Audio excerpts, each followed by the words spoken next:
அனைவருக்கும் வணக்கம். இன்று ஒரு தகவல் மூலமாக உங்களை சந்திப்பது உங்கள் ஆபி.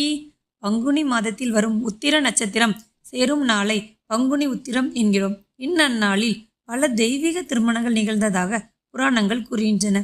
அதனாலேயே பங்குனி உத்திரம் திருமணங்களுடன் நெருங்கிய தொடர்புடைய நாளாக கருதப்படுகின்றன. இவ்வாண்டு பங்குனி மாதம் 27-28 தேதி, அதாவது 10ஆம் தேதி பிற்பகல் 12:24 தொடங்கி ஏப்ரல் 11ஆம் தேதி பிற்பகல் 3:10 முடிவடைகிறது. பங்குனி மாதத்தில் வரும் பௌர்ணமி திதியும் உத்திர நட்சத்திரமும் இணைந்து வரும் சிறப்பு நாள்தான் பங்குனி உத்திரம் ஆகும்.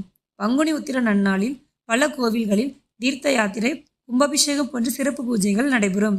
குறிப்பாக சிறுபுலியூர் மற்றும் சிதம்பரம் கோவில்களில் திரளான பக்தர்கள் தீர்த்தமாடி இறைவனை வழிபடுகின்றன.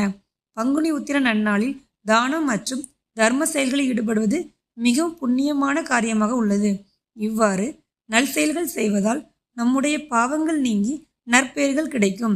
தென் மாவட்டங்களில் பங்குனி உத்திர நன்னாளில் அனைவரும் தங்கள் குடும்ப சாஸ்தாவை வழிபடுவது வழக்கமாக உள்ளது. மேலும் அதிகமான பக்தர்கள் உவரி சென்று கடலில் நீராடி அங்குள்ள சாஸ்தாவை வணங்கி நல்லருள் பெறுகின்றனர்.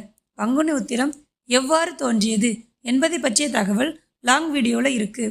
டைட்டிலுக்கு மேலே இருக்கும் ஆரோ பட்டனை கிளிக் செய்து பாருங்கள். நன்றி. மேலும் மற்றொரு இன்ட்ரெஸ்டிங் தகவல் மூலம் மீண்டும் உங்களை சந்திக்கும் வரை உங்களிடமிருந்து விடைபெறுவது உங்கள் ஆபி.